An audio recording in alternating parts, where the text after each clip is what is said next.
arrêt show ni akuma kriya ma ka kire chapuya ka sababu ke mo be ga isa ka temsenu nyini ku bo chori la ku bo bolo ko fesigila no onna ni arrêt show hakilina mo ma ha to ko la ko doro me ka do aklimacha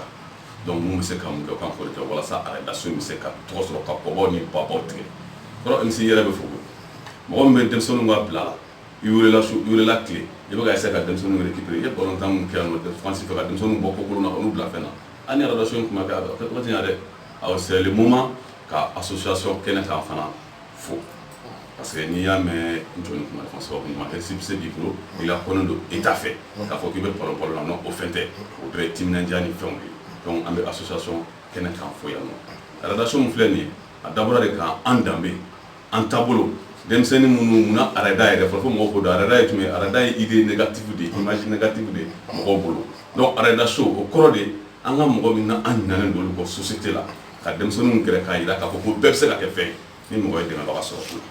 mo ci tetien ko non sa ke fe anga nan ci glatige ni wona anga demseni mun teme en pour la ko mun te sanso jugo donc arada show en ba ka bla na mse ka fe ke demela ka se arada show ma wala sa mali be to na bi bejoro no ni be eni fe na ko me dem sunu na occupé ko na se ka bota sunu ko na se ka bota blomina ko na bota kamara digala ne ko lo femba de tare do ne se ka mun fo arada shoka apuya awasa atemena dama ko june musa fanfe wa musa ba ka plala bana jugum na le fleni anga ala de ko te bana me na duna no ori anga arada shoka mission folo reporter son ko le ko maso aya ke ka inshallah a donc faut même péoler au catalogue là parce que il y a mieux vaut voir une fois que d'attendre 1000 fois il y a chien clé on sait quand même chien clé on est mon là voir donc faut tirer là dem sen lamara rodo dem sen deme rodo dem sen dasra rodo alaka ambesa pa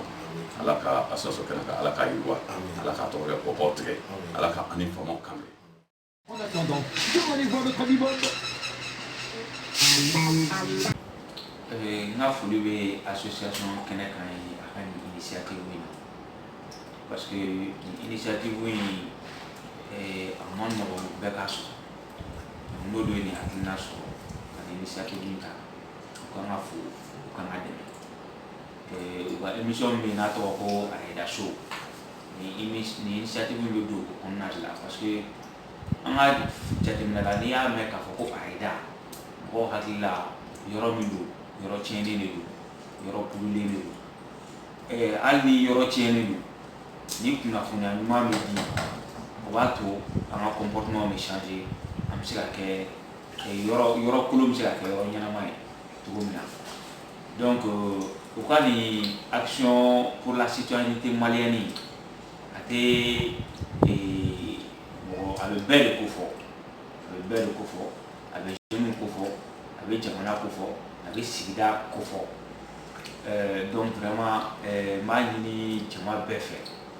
fait c'est l'association de menacer association kenekama ou déjà pas association keneka de parce que je pense que takale nyefe pour sensibilisation ni noube kake avec na an na fatale nyefe ni ala sonama donc nere ni bega kuma nere projet jeune na nous partenariat déjà donc ni ala sonama am ñoron deme pour association keneka ka ke jeune ka la même fin mai konna na la sonama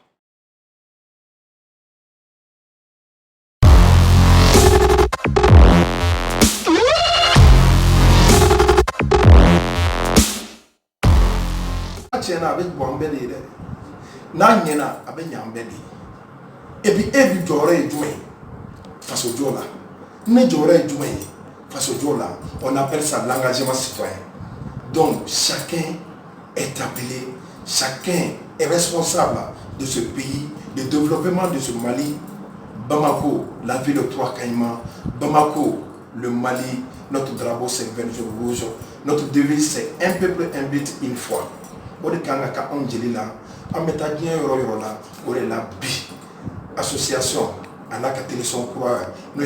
kenaka media ani association kenaka unana fuli bla do kena asira kan ne soro ka funyana kan beka wuli anga komi yere frambe no aida shoyi no événement mi na be culture dire qu'un abbé la sélection n'a pas un